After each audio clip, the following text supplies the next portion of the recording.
Ramnagar Berakhal Silchar Bukon Biriba Ibudu Ibendo Dining Thoda in Bianibu Tamoy the Chepna Ponsin Jaraga Tagon Jaraga Nasigi Toramasigi Yaka Tozal Reason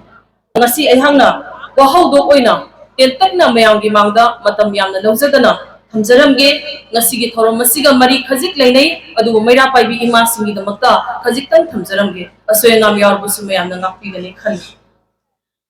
Nupilan haina khangna raba thodo kase ngasidagi marfu ga taruki mamangda chahi marfu taruki mamangda English singa chamapan ga kunthra mapan gi December gi trani thoida thoki bani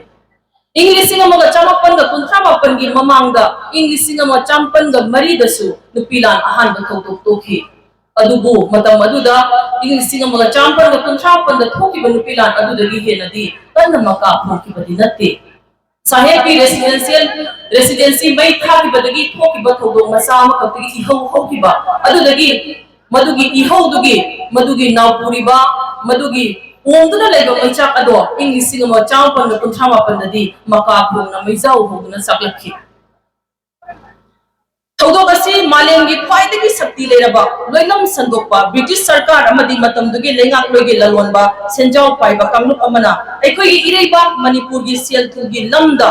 thoidok hendokna aikoi gi nungti gi sangdaba yadraba chana na baching khomjin ki badagi ireiba cha singna chaningai leraktrabada aikoi gi ima ibel singna lengak loi asibu amadi mayang marwari sing asibu mapanggal na maithiba piduna jati asibu kan kibagi thodo pari adana Thodo kasida mitai jati bu British amadi mayang karbar wala singa marwari singa shumduna charage honarappa amadi sial gi saktina lakshinduna hat lage tawraklabada mapan thongdadi thot na meng na uba manung dadi satina kanba mitai nupi singa jati asibu kanki nupilan aikogi itihasa thodok hendong na matik mayai leiba thogokni Jati asigi punsida thoki ba thogok singi manungda yamna henna mating leiba amadi aikoi gi nupi singi masaku sengna utkiba khanghan kiba phongdo kiba thodok aduni mapumda yengbadadi ingkumja lising amaga chamapanga mari amasung ingkumja lising amaga chamapanga kunthramapanda haukiba nupilan animak malemgi atai maphamda atopa mioi kanglup amatana loilam lengak ki mayokta hauna kiba ihau singa thoidokna khenade matawasumna leba khunai ama chakhot hanba Hingzana bohonaba nupa nupi anigi apun ma thodang lei masigi saruk amoina nupi singna lamdam sida lawrkhiba thodang sing puari gi lamai singda mayek lana ngasishu sanagi kalina ibagumna leiri ahan ba masung anisuba nupi lana lamdam sigi nupi singi thongna lingzel amadi aruba tanpham kaya mairong yaba ngambagi masak mayek singna uthoi ngasigi nupi singa imong manung amadi khunai gi wafam dagi hendokuna lebak khunai gi oiba wafam sing yawba warek watemba amadi ware piba ngambagi thawong sing thorak pasina khunai da nupi singi mafam asi amuk kasu hena mapanggal kalhali ngasidi nupi singi ware amasung wayalna mipum khuding indaba iya mag yadaba wafam ama oirak pasina makoina lamdam sida khwaidagi maru oiba kanglup ama oirakle haibada haman ba thokloi Mapumda yengbadadi ingkumja lising amaga chamapan ga mari amasung ingkumja lising amaga chamapan ga kunthramapanda haukiba nupilan animak malemgi atai maphamda atopa mioi kanglup singna loilam lengaki mayokta haunakiba ihau singa thoidokna khenade matawasumna leibak khunai ama chakhot hannaba hingzana bo hotnabada nupa nupi anigi apunba thodang lei masigi saruk amoina nupi singna lamdam sida lawrkiba thodang sing Puari gi lamai sing na mayek na hu ahan ba masung anishuba nupi lana lamdam sigi nupi singi thongna lingzel amadi aruba tanpham kaya mayrong yaba ngambagi mayek singna uthoi ngasigi nupi singna imung manung gi amadi khunai gi wafam dagi hendokna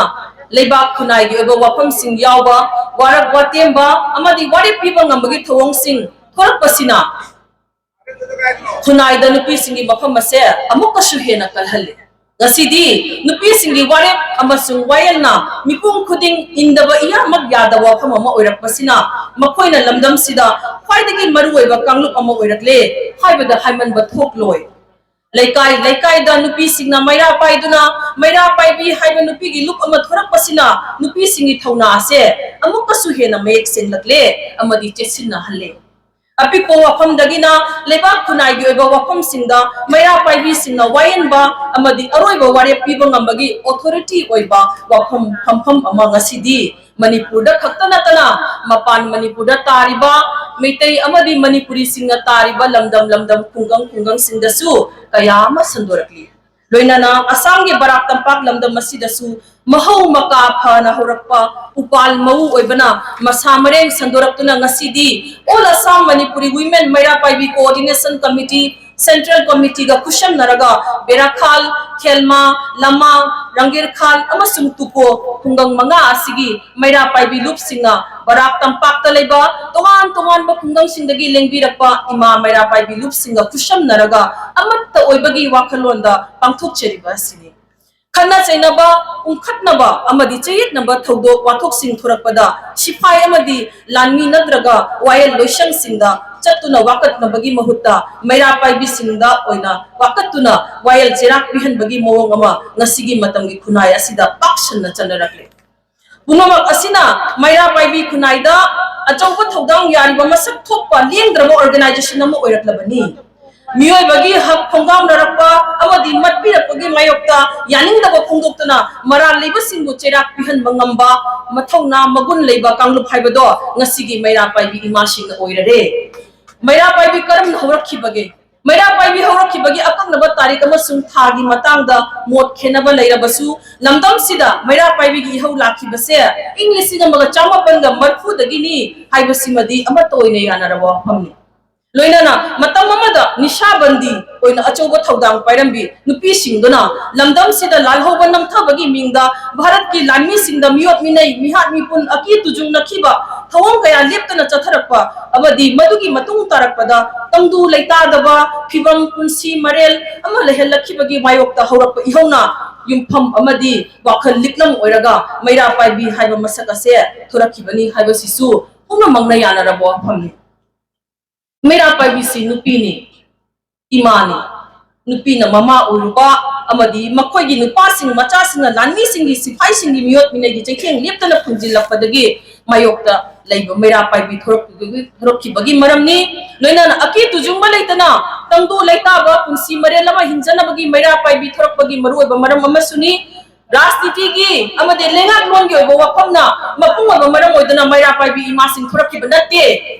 मौ ओइरबी नहादगिना अहल ओइरबी नुपीसिंगना मैरा पाइबीगी मपुंग ओइबा मियोइसिंगनी मदुगी मनुंगदा चही निफुदगी मथक्ता चही हुंफुदगिना हुंफु मंगा फावगी मतंगदा लेबा मैरा पाइबीगी मपुंग ओइबा थबक थौरांगसिंग पांथई चही निफुगी मथक्ता लेबसिंग अदुगा चही हुंफुदगिना हुंफु मंगागी मखागी नुपीसिंगना अपिप अंगांग मचा चेंदबा chain चुंगमंगंबा चही की फियम अतोपगा हेदानबा ngamba हेन मुक्नबा थेंगाइदबा मायुक याबा ngambagi मगुन सिंगना हाइबा मपुंगोइबा थबक थौदांग सिंग असे पांगबा ngambagi मरमनी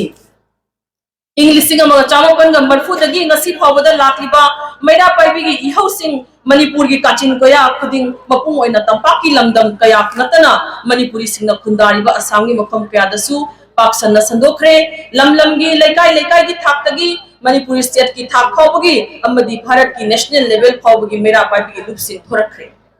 नंगना नंगना बा लेकाई खुंगंग सिंगदा लेमिनबा लेकाई खुन थाक्ता लेबा मैरा पाइबी सिंगी मरक्ता नुंगसिनना चाना चिनना मरी लेनै लेकाई अमगी खुदुंग थिबदा लेकाई अमगी मैरा पाइबी सिंगना मतेंग पांगनबगी चटनबगी पाक्सनना नुंगसिनबगी मरी अमा लई अनि थोपी अहम थोपी ओइरबसु स्टेट नत्रगा रीजन की थाक्ता लेबा मैरा पाइबी लुपी सिंगी मरक्ता मैरा पाइबी लुप सिंगी मरक्ता लेनबा मरी असिदी खुनगी थाक्ता लेनबा मरी गुमना जेसिन नत्रबसु लेबाक की ओइबा करिगुम अरुबा कानफम लौरको मतमददी मखोय असे पुन्ना मैजाउदगी मैबुन ओइना थोरई ngasiदी मैरा पाइबीगी इहौ पाक सलक्पा अमदी खुनाइदा तौबंग अमा शक्ति कया उरक्पदगी मखोयगी थौदांगसिंग यामना यावरकले अमदी मरु ओइरकले हौखिबा सही खरगी मनुंगसिदा मैरा पाइबी हाइबा कांगलुप असे लमदम असिगी खुनाइगी सेनमिटलोनगी अमदी लेंगाकलोनगी ओबे हिरम खुदिंदा तना थानबा याद्रबा हाइबदु ओइरकले ngasiदी मैरा पाइबी हाइबा कांगलुप असे लेंगाक वायल चथबदा अमदी चौखत लंबीदा चखतपदा तंगाई फदना चंगदबा याद्रबा हाइबदो ओइरे लेबाकी वायल वफम कयादा मखोयगी इंगित यामना मरु ओइरे अरोइबदा अइना पंजनिंगबदी खांगबा कनबा चमजाबा